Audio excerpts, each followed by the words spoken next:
மேலும் கதிரவனிலும் நிலாவிலும் விண்மீன்களிலும் அடையாளங்கள் தென்படும்.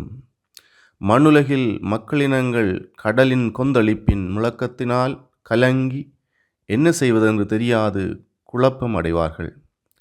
உலகிற்கு என்ன நேருமோ என எண்ணி மனிதர் அச்சத்தினால் மயக்கமுறுவர். ஏனெனில் வான்வெளி கோள்கள் அதிரும். அப்போது மிகுந்த வல்லமையோடும் மாட்சியோடும் மாடமகன் மேகங்கள் மீது வருவதை அவர்கள் காண்பார்கள். இவை நிகழத் தொடங்கும் போது நீங்கள் தலை நிமிர்ந்து நில்லுங்கள், ஏனெனில் உங்கள் மீட்பு நெருங்கி வருகின்றது. உங்கள் உள்ளங்கள் குடிவெறி களியாட்டத்தாலும் இவ்வுலக வாழ்க்கைக்குரிய கவலையினாலும் மந்தமடையாதவாறும் அந்நாள் திடீரென வந்து ஒரு கண்ணியைப் போல் உங்களை சிக்க வைக்காதவாறும் எச்சரிக்கையாய் இருங்கள். மண்ணுலகு எங்கும் குடியிருக்கும் எல்லார் மீதும் அந்நாள் வந்தே தீரும். ஆகையால் நிகழப்போகும் அனைத்திலிருந்தும் தப்புவதற்கும் மாடமகன் முன்னிலையில் நிற்க வல்லவராவதற்கும் எப்பொழுதும் விழிப்பாயிருந்து மன்றாடுங்கள். இயேசு ஆண்டவரில் பிரியமான சகோதரங்களே, திருவருகை காலத்தின் முதல் வாரத்துக்குள்ளே நுழைய இருக்கின்றோம். ஆண்டுதோறும் வருகின்ற திருவருகை காலத்துக்குள்ளே நாங்கள் நுழைகின்ற போது எங்களுக்கு ஞாபகப்படுத்தப்படுவது இயேசுவினுடைய இரண்டாவது வருகையை பற்றியதாகும். இயேசு ஒருமுறை மனிதனாக இவ்வுலகிலே பிறந்து மனித உருவெடுத்து மனிதரோடு மனிதராக வாழ்ந்து மனிதருக்காக இறந்து அடக்கம் செய்யப்பட்டு உயிர்த்தெழுந்து விண்ணகம் சென்றிருக்கின்றார்.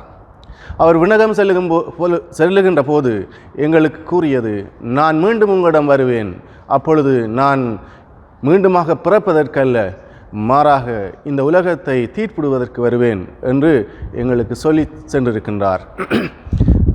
இயேசுடைய இந்த வார்த்தைகளை நம்புகின்ற நாங்கள் இயேசு மீண்டும் இந்த உலகத்துக்கு வருவார் என்ற நம்பிக்கையை எங்களுக்குள்ளே வளர்த்து வருகின்றோம். திருச்சபை அதை எங்களுக்குள்ளே வளர்த்திருக்கின்றது. ஆகவே இந்த திருவருகை காலத்திலே இயேசுவினுடைய இரண்டாவது வருகையை பற்றி நாங்கள் சிந்திக்க அழைக்கப்படுகின்றோம்.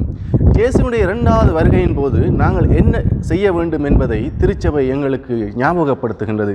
முதலாவதாக நாங்கள் இயேசுவினுடைய இரண்டாவது வருகைக்காக காத்திருக்க வேண்டும், விழித்திருக்க வேண்டும் என்று திருச்சபை எங்களை அழைக்கின்றது. இரண்டாவதாக நாங்கள் இயேசுவினுடைய வருகைக்கு எங்களை தயார்படுத்தி இருக்க வேண்டும். இரண்டாவது வருகையின் போது நாங்கள் இயேசுவை எதிர்கொள்வதற்கு தயாராக இருக்க வேண்டும் என்பதை திருச்சபை எங்களிடம் கேட்டிருக்கின்றது. ஆகவே காத்திருப்பதும் தயாராக இருப்பதும் எங்களுடைய கிறிஸ்தவ வாழ்வின் 2 விழுமியங்களாக இந்த திருவருகை காலத்திலே எங்களுக்கு திருச்சபையாலே தரப்படுகின்றது. நாங்கள் இந்த திருவருகை காலத்திலே இயேசுவினுடைய இரண்டாவது வருகையை பற்றி சிந்திக்கின்ற போது இயேசுவினுடைய அந்த இரண்டாவது வருகையை எதிர்கொள்வதற்கு நாங்கள் தயாராக இருக்கின்றோமா, நாங்கள் காத்திருக்கின்றோமா, ஆயத்தமாக இருக்கின்றோமா, விழித்திருக்கின்றோமா என்பதை நாங்கள் எங்களுக்குள்ளே கேட்டு பார்க்க வேண்டும்.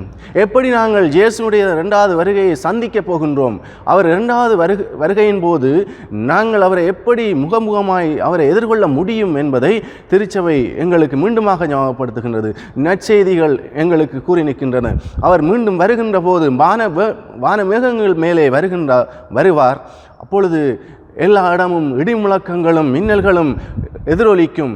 அங்கே இயேசு வான மேகங்களுக்குள்ளே வருகின்ற போது எல்லா மக்களையும் அவர் கூட்டி சேர்ப்பார், இறந்தோரையும் வாழ்வோரையும் அவர் கூட்டி சேர்ப்பார். அதன் மூலமாக எங்களுக்கு அவர் தீர்ப்பிட வருகின்றார், நீதி வழங்க வருகின்றார். இந்த உலகத்திலே வாழுகின்றவர்களையும் இன்னும் இந்த உலகத்தை விட்டு சென்றவர்களையும் ஒன்று சேர்த்து அனைவருக்கும் நீதி வழங்குகின்ற ஒரு தேவனாக, நீதியின் தேவனாக எங்கள் எல்லோரையும் தந்தையிடம் கூட்டிச் செல்லுகின்ற ஒரு கிறிஸ்துவாக அவர் வர இருக்கின்றார் என்பதை எங்களுக்கு திருச்சபை மீண்டும் மீண்டுமாக ஞாபகப்படுத்தி கொண்டிருக்கின்றது. ஆகவே இந்த திருவருகை காலத்துக்குள்ளே நாங்கள் நுழைகின்ற போது எங்களை பற்றி கொஞ்சம் நாங்கள் சிந்திக்க அழைக்கப்படுகின்றோம்.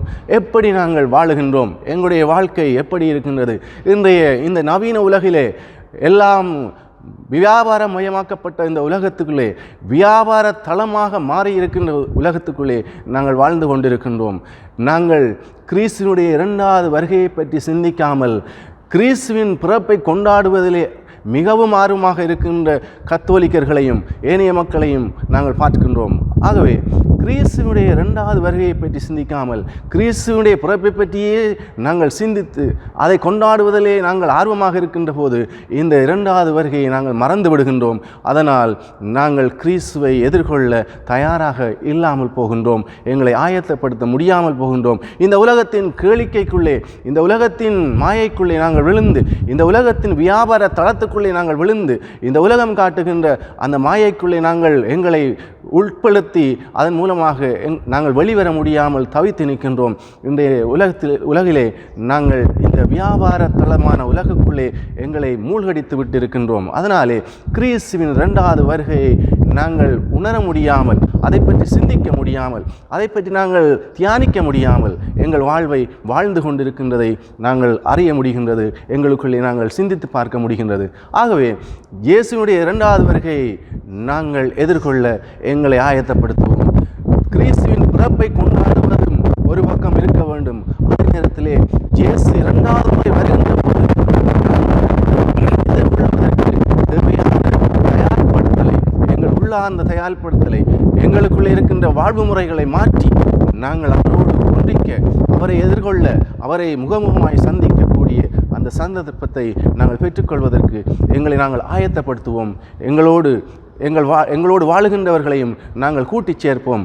எங்களுக்குள்ளே இருக்கின்ற எல்லா விதமான தீமையின் ஆதிக்கங்களையும் வெளியே அகற்றி நன்மைத்தனங்களை நாங்கள் அதிகமாக எங்களுக்குள்ளே உள்வாங்கி கிறிஸ்துவை நாங்கள் எங்கள் வாழ்வில் மற்றவருக்கு போதிப்பதன் மூலமாக, கிறிஸ்துவை மற்றவர்களுக்கு வாழ்ந்து காட்டுவதன் மூலமாக, கிறிஸ்துவை நாங்கள் மற்றவருக்கு கொடுப்பதன் மூலமாக அவருடைய இரண்டாவது வருகையின் போது அவரை எதிர்கொள்ள நாங்கள் எங்களை ஆயத்தப்படுத்தி சந்தோஷமாக வாழ அழைக்கப்படுகின்றோம். ஆகவே திருச்சபையினுடைய இந்த அழைப்பை நாங்கள் உணர்ந்தவர்களாக இந்த முதலாவது திருவருகை காலத்தின் முதலாவது வாரத்துக்குள்ளே எங்களை நாங்கள் உட்படுத்துவோம், நாங்கள் நுழைவோம்.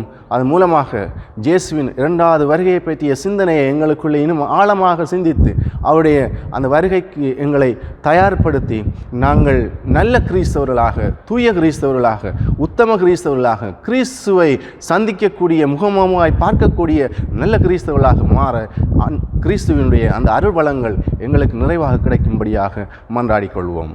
ஆமென்.